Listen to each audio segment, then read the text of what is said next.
I'm Bruce Marshall. This is the Brampton Now Update for the week ending the March 6th, 7th weekend 2021. Coming up, Peel's chief medic says we're in a race between vaccinations and variants. Peel will open to gray safety protocols on Monday. We'll have a look at what that means. Details on that and more coming up in this Brampton Now Update. Here's what's happening in Brampton. The jab, as the Brits call it, is getting in arms 80 and over. This week we hit a milestone worth celebrating. Online registration for vaccination started for residents 80 and older at our 2 hospital sites in the region of Peel, and some residents have already gotten vaccinated. I also want to say that while appointments are limited in supply, I am glad that we have been able to start one small step in vaccinating and providing protection to all of our residents, starting with our oldest and most vulnerable. Dr. Lowe, Peel's chief medic, asks for patience and assures that more appointments will come as more supply is available. But the other side of this is the spread of variants. Unfortunately, we are seeing a reversal of the favorable trends that we've observed in the last 5 weeks. And this is driven by the growth of variants of concern and the loosening of measures in other jurisdictions. From 5 cases just 2 weeks ago, we now have over 100 confirmed cases of confirmed variants in our community and 600 that have screened positive. And these numbers give me pause. So we have these 2 tracks. On one track, the good the vaccine can do. On the other, variants doing what they want to do. In this race between vaccine and variants, we know that we have limited vaccine supply at this time and rapidly accelerating variants. Our hospitals are also seeing admissions related to spread of variants, and while ICU occupancy has improved from the peak of the second wave, they still remain at levels similar to what we saw in Wave 1 in spring 2020. Dr. Lowe cites the folly of what the Brits did, opening too soon, causing a 3rd wave. That is why I encourage us strongly to reopen gradually. We don't want to have to use the provincial emergency brake as 𝗕𝗿𝗄𝐺𝐶𝐶 and Thunder Bay did. For our schools, for our elderly, and especially for our businesses that are hurting and need certainty. Like you, as we continue to gradually open, I want us to stay open. That is why, as we exit the province's stay-at-home order, I am recommending that we enter the province's response framework under gray for a 2-week period. So that's Dr. Lowe from the Brampton press conference on Wednesday morning, recommending a move to the gray framework.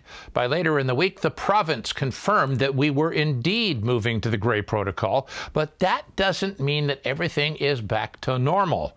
Indeed, we're still very much in lockdown at gray. More details on that up next on the Brampton Now Update.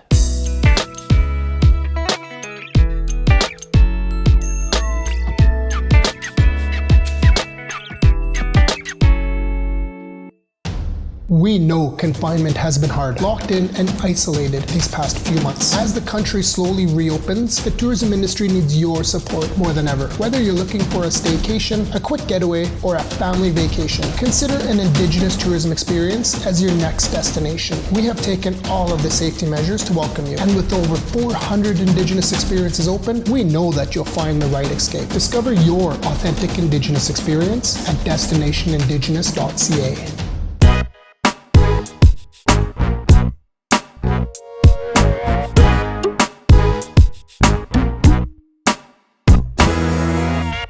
This is the Brampton Now Update. I'm Bruce Marshall. So Brampton will be moving with the rest of Peel to the gray pandemic framework, which won't be much different. We're coming out of a full lockdown, the emergency brake that had been talked about. The gray protocol means little other than a loosening of restrictions on non-essential retailers. They still have to keep their stores down to 25% capacity. Other retailers, such as grocery stores, are now allowed up to 50% of their capacity. So no packed malls in the next few weeks. Gathering limits are raised to 10 indoors. Wash your hands, mask up, maintain social distance, stay home if you can, get tested and vaccinated when you can, and you qualify.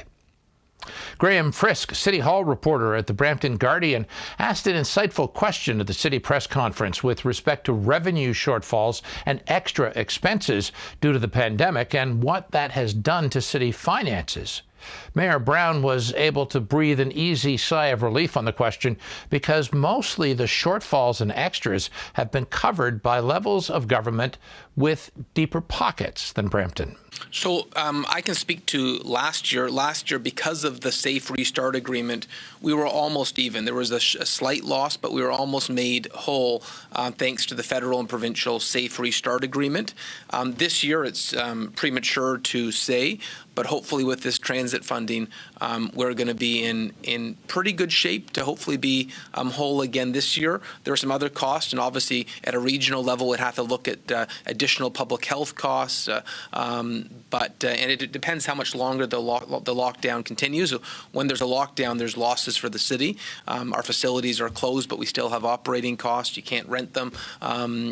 But I'm optimistic that we've got a great partnership with the federal and provincial governments that will be okay by the end of the year.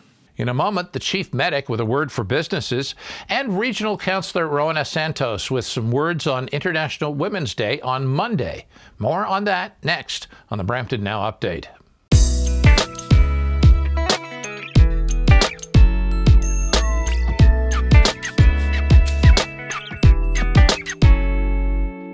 COVID-19 is a serious health threat. When you touch things like gas pumps, door handles, or someone else's cell phone, you can spread the virus, even if you don't have symptoms. Don't put lives at risk. Wash your hands. Stay 2 meters apart. That's a distance of 2 arms lengths. And if you're sick, stay home to save lives. A message from the Government of Canada.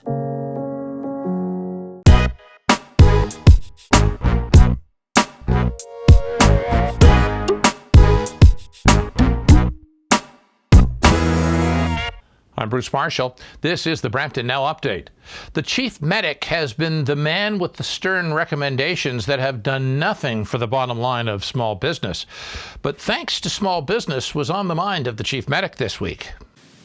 For Peel businesses, I want you to know that I understand how your sacrifices have protected not only Peel, but residents across Ontario from COVID-19. You have borne a disproportionate burden and sacrifice, and I hope that in due time, this is recognized and given support through additional resources. Please know that if conditions allowed, I would absolutely recommend loosening measures more quickly, like I did in July 2020. But now is not the time. We need to open gradually and hold on just a while longer while we get in more vaccines to cover our population. Now, in case you missed it, LOW refers to supports for small businesses.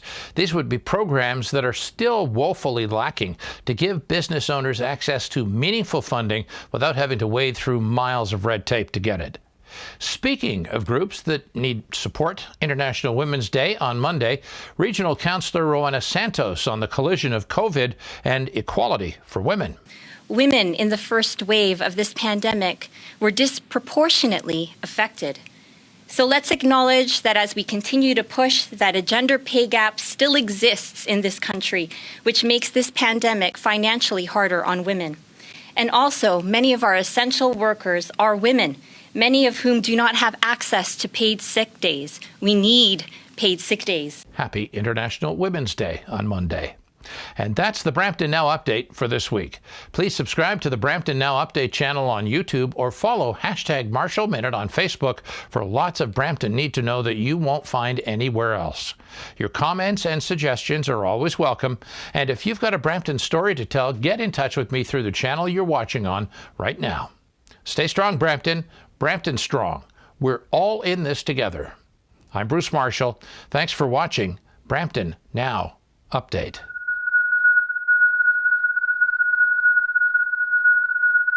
Quiet, numbskulls, I'm broadcasting.